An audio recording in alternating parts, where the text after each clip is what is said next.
Hola David, buenos días, encantado de tenerte hoy con nosotros. Muy buenos días, encantado yo también. ¿Cómo estás? Pues muy bien, muy contento de estar aquí y poder compartir con quien nos escuche. Genial, David. Empezamos, si te parece bien, la entrevista hablando de tu experiencia, ¿no? ¿Qué es lo que has hecho hasta llegar a ser hoy, pues, lo que tienes puesto, ¿no?, en tu perfil de LinkedIn, que es Chief AI Officer y Ujú. evangelista de inteligencia artificial en FinTech? Cuéntanos. Pues estudiar mucho, viajar mucho, leer mucho. Como decía Cervantes, ¿no? Quien lee mucho y anda mucho, sabe mucho y conoce mucho. Pues eso. Yo empecé, bueno, yo estudié ingeniería de telecomunicación el siglo pasado ya. Y bueno, después pues, empecé a trabajar en una consultora que ya no existe. Me volví a la universidad, además de profesor, trabajando la SIC, que es el Centro de Cálculo, el Departamento de Informática de la universidad. La universidad es una empresa también, tiene su departamento de informática y yo estaba en la dirección técnica del campus virtual. Eh, luego pasé dentro del mismo servicio de la universidad a otra aplicación para la gestión de trabajos fin de grado y fin de máster. Y luego, en la crisis de los 40, me fui de la universidad. Necesitaba ver el mundo. Y de allí salté a la consultoría otra vez, en Capgemini, que fue donde pues, empecé a tener contacto con las APIs de una manera más, voy a decir, intensa. Ujú. Hablaremos de ellas. Vale. Más intensa, empecé a meterme más en el tema porque me pusieron de arquitecto, mi tarea estaba en tema de preventa, arquitectura de integración. Entonces, pues claro, las APIs te estoy hablando de hace, no me acuerdo exactamente, pues a 8 o 9 años o así. De ahí salté a Sopra en Bélgica. Con la pandemia empecé a trabajar en remoto. Y de allí estuve trabajando en Sensidia, donde estuve pues, 2 años y algo. Sensidia es una integradora en Brasil. Trabajaba de España. Yo de Valencia no me voy. Trabajo en remoto, me gusta mucho trabajar en remoto, pero la paella sin chorizo, por favor. No, yo me quedo aquí. Después de ahí estuve de Head of APIs en Admira, es una consultora en Madrid. Y después de ahí me fui a una startup, Apinity. Eh, Podríamos decir que es una fintech. Teníamos una solución de API Marketplace. Es genérica, pero es verdad que la mayoría de nuestros clientes eran del sector de seguros. La startup no salió bien y cerramos el año pasado y entonces pues emprendí. Paralelamente a eso, la inteligencia artificial pues siempre me interesó y hace pues un poquito antes de que explotara ChatGPT decidí hacer otra tesis doctoral. Yo soy doctor desde 2007, pero me gusta mucho investigar. Lo echaba un poco de menos y se alinearon un poco los astros y decidí, pues voy a escribir una tesis doctoral. Entonces hice un poco al revés. Primero escribí la tesis, luego me matriculé del doctorado. Entonces ahora estoy haciendo los cursos del doctorado con una tesis que escribí hace 4 años, la estoy revisando. Y mi tesis va sobre el tema de gobierno de la IA, que, que el gobierno no es regulación o no es solo regulación, es el gobierno de la IA en organizaciones, es cómo creas estándares internos para gobernar. ¿Por qué el gobierno de la IA? Pues porque mi especialidad es el gobierno de las integraciones, el gobierno de las APIs. Entonces, pues al final es todo ahora una frontera, ¿dónde están las APIs? ¿Dónde está la IA? Nadie sabe dónde está nada. Y yo llegaba ahí para poner un poco de orden. Entonces, esa ha sido un poco mi evolución. Tengo una parte académica muy fuerte, porque ya digo, soy doctor, estoy camino del segundo, me gusta mucho la divulgación científica, pero también la divulgación tecnológica. Tengo experiencia en el negocio porque llevo mucho tiempo trabajando en la selva Y bueno, yo creo que más o menos así. El rol de Chief AI Officer es un poco arquitecto de soluciones, es muy multidisciplinar porque tienes que tener, no tienes que ser, tienes que ser capaz de hablar con muchos especialistas de muchas materias, ¿no? La IA es muy transversal, entonces tienes que ser capaz de hablar con el CTO, entender el lenguaje tecnológico del CTO, eso es muy importante, tienes que ser capaz de hablar con el CDO, el de los datos, del gobierno del dato, la calidad del dato, tienes que ser capaz de hablar con el director de compliance, como se llame, porque aquí esta figura sí que es un poco difícil en las empresas, porque tienes que ser capaz de hablar de regulación, qué implicaciones tiene el uso de una determinada tecnología en la regulación y al revés, y tienes que ser capaz de hablar de negocio y de interactuar con el CEO. Yo creo que la complejidad de este rol es precisamente esa. Tienes que tener una visión muy holística, saber de muchas cosas, pero claro, eso es a costa de no ser especialista digo, hasta muy bajo nivel, como puede ser un CTO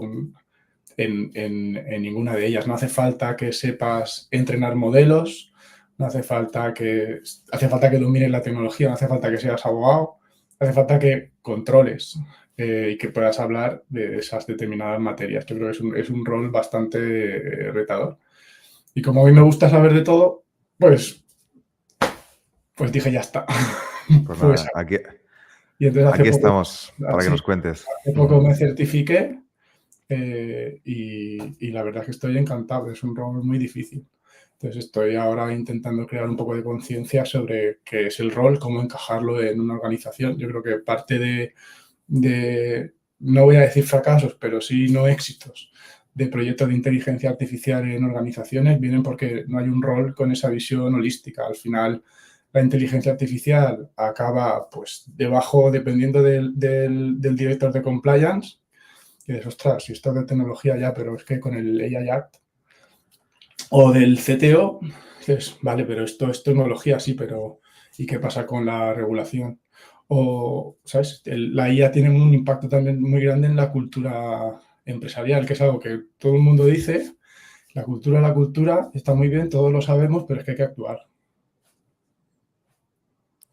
Sin duda. Está claro que hay mucho que hacer y sobre todo, como decías, ¿no? Si consigues el sponsor de negocio, es mucho más fácil, ¿no? Que siga para adelante el proyecto y que continúe. Bueno, experiencia en la selva o en la jungla de cristal, ¿no? Como Bruce Willis, David. Además, combinas todo esto también con tu faceta, ¿no? Como triatleta y Sí, escritor.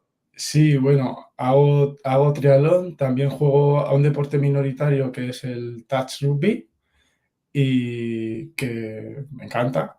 Lo descubrí ya de mayor. Qué lástima, lástima. Pero sí, sí, sí. De hecho, estoy preseleccionado para jugar con España, a ver si tengo suerte y me seleccionan. Tenemos europeo este año ya no, el que viene, en Vichy y a ver si podemos hacer un buen papel. Hace unos años fuimos campeones de Europa. Pues nada, a ver si hay suerte este año también. Vamos a hablar, David, de lo que está ahora todo el mundo, ¿no? De la ola de la inteligencia artificial generativa. Cuéntame ¿cuál ves tú que es el impacto que está teniendo la inteligencia artificial generativa en fintech? Porque de inteligencia artificial parece ser que ha llegado la gente entiende que ha llegado con ChatGPT, pero la inteligencia artificial es anterior, ¿no? A toda Sí, esta ola. ¿Dónde sí, estás viendo más viene impacto? de lejos. Cuéntanos. A ver, yo creo que el mayor impacto es precisamente que no está teniendo el impacto que se esperaba. ¿Por qué? Pues porque yo creo que en general, incluso siendo empresas tecnológicas, yo creo que la gente sigue teniendo la percepción de que implantar la IA en una organización es tan sencillo como abrir ChatGPT y empezar a preguntarle. Y en realidad no es así. O sea, ChatGPT es una aplicación de inteligencia artificial en modo SaaS. Toda esa complejidad que hay por debajo se la ha comido OpenAI o Google en el caso de Gemini o Anthropic en el caso de Cloud o así con todas. ¿Vale? Entonces yo creo que falta esa percepción de tener esa visión holística que decía antes, de saber qué hay detrás. Entonces, si yo quiero meter la IA en mi empresa, pues tengo que hacer muchas cosas. La IA no viene sola. La IA es solamente la punta del iceberg. La IA viene con datos. Los datos tienen que ser de calidad. Si los datos no son de calidad, pues los resultados de la IA tampoco. Si los datos están distribuidos por el universo digital de la organización, entonces son muy importantes las integraciones. Tú tienes que ser capaz de consumir esos datos de manera eficiente y además también de exponer de manera eficiente los resultados de tu sistema de inteligencia artificial, del tipo que sea. Eso desde el punto de vista tecnológico, pero también hay un impacto en la regulación. ¿Cómo implanto el AI Act? ¿Cuál es el nivel de riesgo que yo quiero asumir como organización y el nivel de riesgo en cuanto al impacto y al impacto potencial que pueda tener mi sistema de inteligencia artificial nunca sé cómo traducir stakeholders, ¿sabes? En los implicados, ¿vale? Implicados, correcto, sí. Entonces, yo creo que la dificultad está en eso, que centramos muchas veces el problema en la tecnología cuando en realidad el problema no está ahí, es un problema más también de gobierno.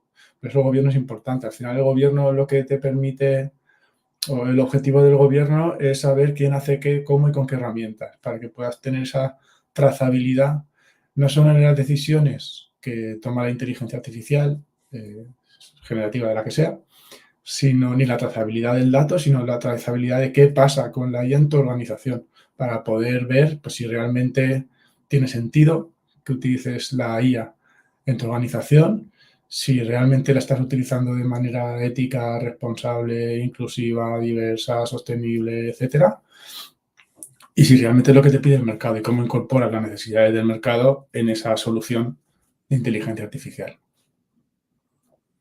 Claro, por supuesto, buenísimo. De hecho, quiero hablar de esto contigo, ¿no? De gobernanza y demás. Vamos a bajar un poco al plano de lo real, ¿no? De casos reales y desafíos. ¿Cómo habéis hecho, ¿no? ¿Cómo has hecho en tus anteriores experiencias para hacer esa integración de agentes de IA o API Ops también en bancos, en aseguradoras, que nos decías que eran tus clientes? Y luego, además, ¿qué barreras, hablabas también de la cultura, qué frenos culturales o de datos, ¿no? Pues estás encontrando en cuanto pues, a alucinaciones, a gobernanza, etcétera? A ver, yo creo que en el caso de la generativa ponemos mucho el foco en la respuesta, cuando en realidad muchos de los problemas de la respuesta están en la pregunta, en cómo preguntamos. Claro, si eso te lo llevas a un punto de vista más esotérico, es en realidad lo que estamos haciendo es tirar valores fuera, porque el problema es de los demás. El problema en este caso de la IA, es la IA la que no funciona, cuando en realidad lo que tienes que hacer es hacer un ejercicio de introspección a ver cómo preguntas. ¿Sabes? Porque que yo creo que desde ahí es donde hay, no todo el problema, pero mucha parte del problema. La IA en general es tan inteligente que es tonta.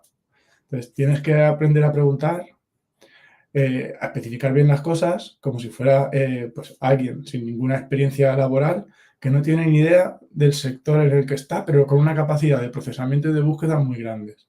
Entonces, a mí, por ejemplo, el aprender a preguntar, no digo que pregunte perfectamente porque no es verdad, ¿vale? Pero el aprender a preguntar me ha servido para mejorar mi capacidad de resolución de problemas, porque te obliga a estructurar bien la resolución del problema, qué es lo que quieres hacer, para qué lo quieres hacer, para quién lo quieres hacer y cómo lo quieres hacer. Entonces, una vez que tú tienes claro eso y sigues esa estructura y la especificas bien con un lenguaje claro, sin ambigüedades. Sin ambigüedades se me ocurre, escríbeme un artículo de blog que esté bastante bien, que es bastante. Entonces, o que sea bastante largo. ¿Qué quiere decir eso? O que sea lo suficientemente técnico. ¿Eso qué es? Entonces, yo creo que esas vaguedades al final se transmiten en alucinaciones. Una alucinación es la IA te genera un contenido que parece correcto, pero que no lo es. Entonces, para un experto en la materia, está claro que no lo es, pero si estás ahí en el medio, pues igual se cuela el error. Por eso es muy importante fomentar el pensamiento crítico. O sea, la inteligencia artificial pues te permite automatizar tareas, pero ¿sabes? La materia gris la tenemos nosotros.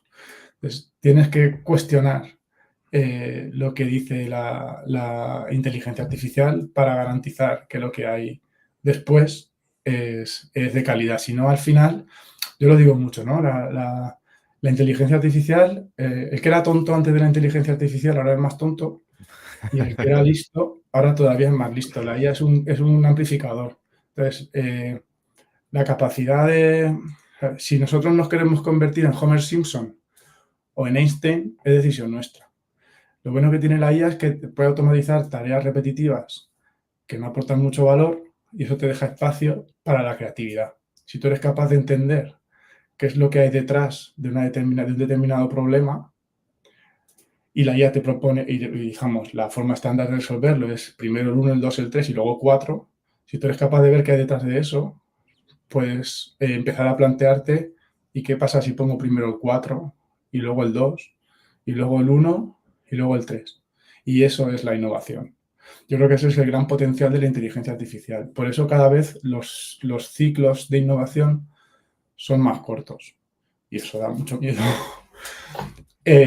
Claro, volviendo a las integraciones que me preguntabas, yo creo que en realidad la mejor manera bueno, para implantar un proyecto, una iniciativa de inteligencia artificial en cualquier organización, lo mejor es, como siempre, yo creo que eso ha pasado siempre, lo que pasa es que con la IA se hace todavía más evidente, es empezar poco a poco, empezar por dos, tres casos de uso que aporten valor rápido, sí, dime. De hecho, David, la siguiente pregunta que te iba a hacer Vale, era, si empezamos por casos simples o claro, vamos escalando, o qué hacemos, vale. equilibramos y demás. O sea, que hilamos si Bueno, quieres con pues esa pregunta. engancho, pues engancho ahí, perfecto.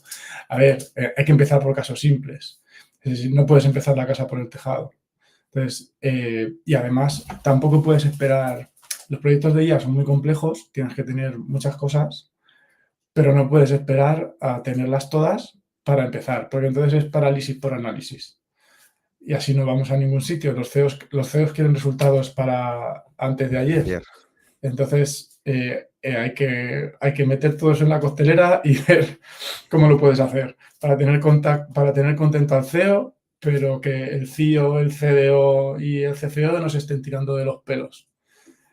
¿Vale? Entonces, pues es identificar 2, 3 casos de uso sencillos, un chatbot para la atención al cliente, pues hay muchas cosas, ¿no? O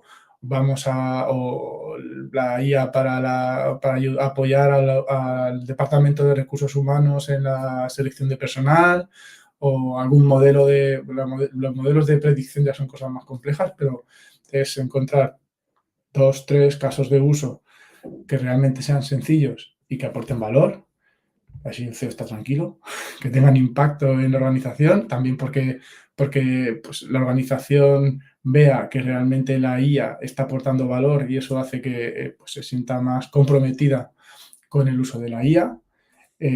Además de lo que es la implementación del caso de uso en sí, hay que tener en cuenta también que hay que poner en marcha un plan de adopción de la inteligencia artificial en la empresa, que no es dar un curso de ChatGPT y aquí me quedo, ni tampoco es subir un PDF a la intranet donde pone cómo utilizarlo y ya está. No, hay que realmente, si quieres sacar el potencial que tiene la inteligencia artificial en tu organización, tienes que tener un plan de adopción, pues haciendo upskilling del personal, teniendo, bueno, pues haciendo programas de campeones, para la adopción, todas estas cosas. Si no, no funciona. Vuelvo otra vez a lo que decía antes. La IA te permite ser creativo. Si realmente tus empleados te van a proponer soluciones creativas para su trabajo, porque nadie conoce su trabajo mejor que ellos. Si tú les das esa capacidad de confiar en ellos mismos porque saben utilizar la herramienta, te van a salir casos de uso solos, más allá de los casos de uso corporativos, como pueda ser, pues voy a entrenar un modelo para hacer predicciones de riesgos para, no sé, para seguros del hogar o para ver, tener una herramienta de soporte para mi plan de ventas o para la concesión de hipotecas o, bueno, hay muchas. Muy bueno. Comentabas también al principio, David, sobre el AI Act, ¿no? Y la importancia también de la ética. Y también decías, ¿no? Que la clave está en las preguntas y no en las respuestas. Entonces, yo creo que no, me corriges si me equivoco, que la IA se está comportando como un espejo, ¿no? De los sesgos que tenemos los Oh, seres humanos. ¿Cómo podemos asegurar que sea ética, ¿no? Cuando se utilice en fintech, en este melón me finanzas. encanta, Juanjo, este melón me encanta. Hablamos también de la explicabilidad, ¿no? Que cómo hacemos para entender las decisiones que está tomando y que a lo mejor no te deja fuera de un crédito por un motivo, no sé, de raza o de creencias o de lo que sea. Cuéntanos. Bueno, pues hay que tener mucho cuidado con el sesgo cuando tú diseñas los datos sobre los que vas a partir y con los que vas a trabajar. Esos datos están sesgados. O sea, están sesgados, ¿por qué? Pues porque históricamente al final son un reflejo de lo que nos ha llevado hasta aquí como sociedad y para bien o para mal, yo creo que para mal, pues somos sexistas, racistas, violentos, xenófobos y un montón de cosas más. ¿Qué es lo que constituye un sesgo? De hecho, hay pues, varios casos que se usan mucho cuando hablas de este tipo de problemas. Hace un tiempo, no sabría decirte, hace 4 o 5 años, si no me acuerdo, hubo un caso bastante sonado en Amazon para un puesto de dirección. Utilizaron IA, solo salieron nombres. Era un puesto de dirección, decía. ¿Por qué? Bueno, tradicionalmente, pues los puestos de dirección en empresas tecnológicas han venido siendo ocupados por hombres, pues descartaron a las mujeres. Se montó bastante follón. O luego está uno muy famoso también, que es el caso de Compass. Es un sistema para revisar la libertad condicional de los presos en Estados Unidos. Discriminaba a las personas de color frente a los blancos. ¿Por qué? Pues porque, bueno, no voy a entrar, no voy al vídeo ese melón, pero porque los datos de partida y de entrenamiento pues estaban sesgados. El sesgo yo creo que es algo intrínseco al ser humano, pues todos tenemos nuestras creencias, nuestros prejuicios y al final se los hemos transmitido a la inteligencia artificial. Si va a haber alguna vez alguna inteligencia artificial que no tenga sesgo, yo creo que no, cada vez habrá menos sesgo, afortunadamente, no solo porque pues se ideen mecanismos para compensarlo, para detectarlo y compensarlo, sino también porque quiero pensar que cada vez la sociedad, como sociedad, va a ser más igualitaria en muchos sentidos, no solamente en la diversidad o en la inclusión, sino también vamos a evolucionar todos a una sociedad más responsable. Eso en cuanto a usuarios. En cuanto a la explicabilidad, la caja blanca, la caja negra, a ver, complicado. A ver, yo creo que al final el éxito o el fracaso de la utilización de una tecnología depende de la confianza. Entonces, ¿tú en qué confías? Tú confías en algo que entiendes, ¿no? Entonces, para que lo entiendas, te lo tienen que explicar. Si tú ahora vas a un banco, a una aseguradora, y te deniegan un préstamo y te dicen no te lo doy porque no, hay confianza poca. A esa entidad no vuelves. Seguro. Vas a otra entidad o a la misma y te lo deniegan igual, pero te explican el por qué y tú lo entiendes y la percepción es diferente. A lo mejor tampoco vuelves, ¿sabes? Pero te vas con otra percepción. ¿Y para qué está la tecnología en el mercado? para que la gente la consuma. O sea, tú puedes tener la mejor solución tecnológica del mercado que si la gente no la consume no vale para nada. Para nada. Entonces necesitas poder generar esa confianza. En algo tan complejo como la inteligencia artificial, que a veces nos parece magia, cuando no es magia, lo único que hay detrás son matemáticas, no es magia, pero nos parece, porque es muy complejo, porque Ujú. y tareas que antes han sido humanas las hace mucho más rápido y con mucho menos margen de error, en principio, pues nos parece magia.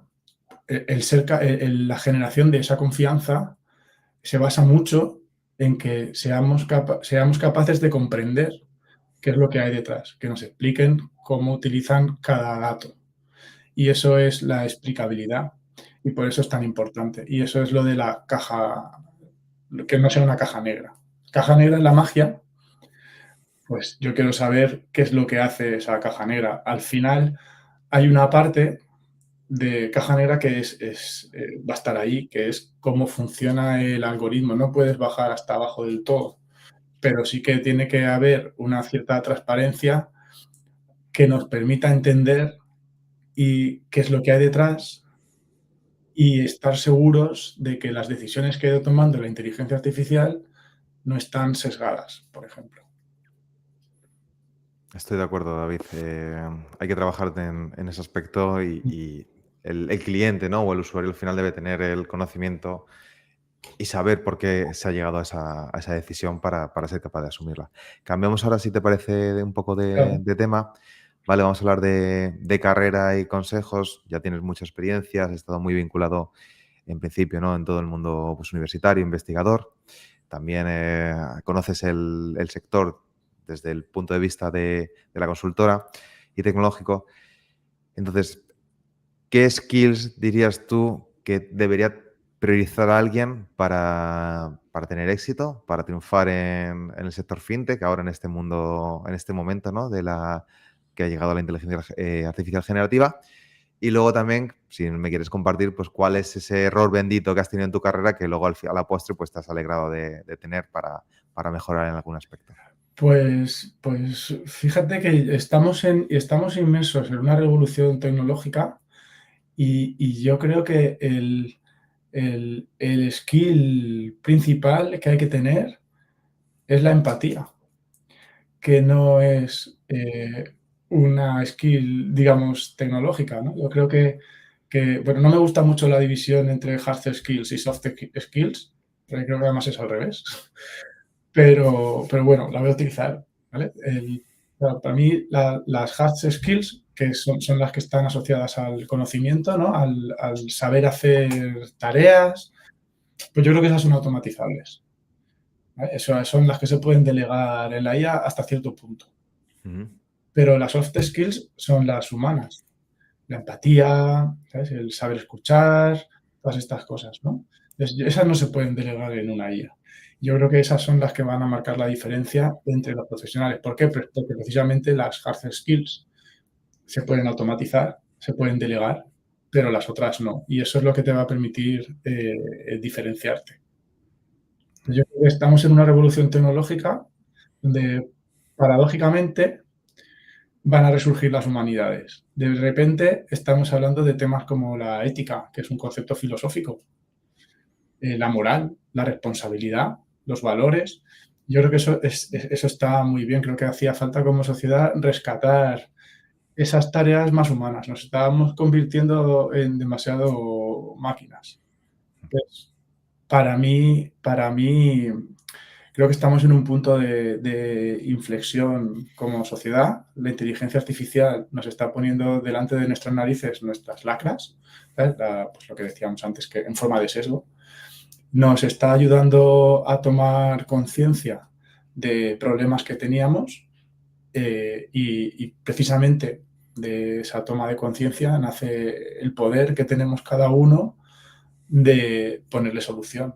Entonces, es verdad que, que claro, cuando uno dice, pues yo puedo cambiar el mundo, pues yo solo no. Ya quisiera yo. No soy un vengador. No soy ni Thor, ni Spiderman, ni Iron Man, por mucho triatlón que haga. Soy Iron Man, pero no a ese nivel. ¿Sabes? Entonces, Yo creo que sí, pero si tú cambias tu comportamiento pues, eliminando los micromachismos, la violencia, lo que puedas hacer en tu entorno, eso acciona un cambio en tu entorno cercano y eso en el entorno cercano de tu entorno cercano, y así al final es como de verdad se tracciona un cambio y así es como cambiamos todos. Y yo creo que esa responsabilidad la tenemos cada uno de nosotros. Yo, por ejemplo, por eso colaboro con iWe4AI, somos una ONG que bueno, divulgamos mucho en torno a que la IA tiene que ser ética, responsable, inclusiva, diversa, sostenible. Damos formaciones, totalmente voluntario. Intentamos crear conciencia sobre eso. Ayer estuve en un evento de Technovation Girls que trata de potenciar el talento femenino en STEM. Esas son las pequeñas cosas que podemos hacer cada uno de nosotros y eso sí que es responsabilidad y sí que es capacidad nuestra. No vamos a cambiar, no vamos a eliminar, yo solo seguro que no puedo eliminar la pobreza en el mundo o la violencia en el mundo, yo solo no. Pero si todos damos un pasito, pues cada pasito te acerca más a la meta. La maratón se corre paso a paso, no se corre de un solo paso. Que bueno, de hecho al principio de la entrevista mencionaste también el pensamiento crítico, ¿no? Que recuperamos los valores de la Grecia clásica, son hoy, Sí. si cabe, todavía más importantes, ¿no? Vale. David, ya para terminar la entrevista, te agradecería que nos compartieras algún consejo que quieras pues comentar sobre cómo empezar, por dónde empezar a implementar la inteligencia artificial, pues si eres un directivo de un banco, perdona, o si eres un C-level pues una startup, en fintech. Y además también pues, dónde te podemos seguir, a qué tipo de eventos vas, dónde verte en redes y demás. Pues yo creo que el primer consejo es tener sentido común. Mira, allí, ¿te acuerdas de las Spice Girls? Sí, ¿Te acuerdas, sí, sí. no? Había una canción Wannabe. que decía What you really want, really, really, really want. ¿No? Pues exactamente es eso. O sea, el resto de la canción no tiene nada que ver, ¿no? Pero el estribillo sí, ¿eh? Si realmente qué es lo que quieres.